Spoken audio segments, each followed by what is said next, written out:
Shalom and Shabbat Shalom. Welcome to PowerPoints. Some of you may be new, but I want to talk to you about inheritance. Inheritance is a hard issue, but also mentally a way of processing. So many of you most know that we're involved in a ministry we have called My Olive Tree, where we're planting 1 million olive trees in Israel.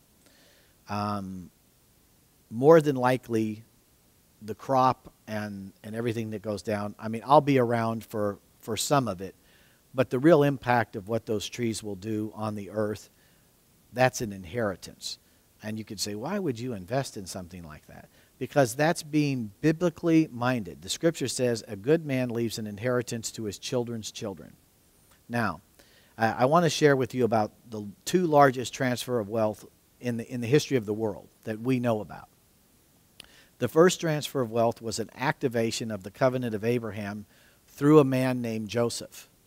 And Joseph became second in command in Egypt, and through the interpretation of a dream, literally made Egypt, under his rule, that it was the most powerful transfer of wealth from all the nations around because they had food, they did what God had said, and they not only got the money for selling the food, but inherited and took all the land around them. That was a transfer of wealth to Joseph and the 12 tribes and to Egypt. That was the largest transfer of wealth.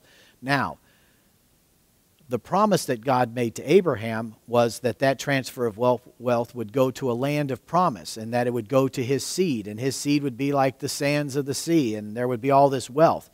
Well, Joseph transferred the wealth to Egypt, but now we've got to get it out to the promised land. So 400 years later, Joseph again transfers the wealth because now his bones leave 400 years later with the next largest transfer of wealth, when now Moses, in his lineage, comes along and says it's time to go. So there's two transfer of wealth all in one family, and Joseph's there alive and Joseph's there dead, but guess what? God fulfilled the promise.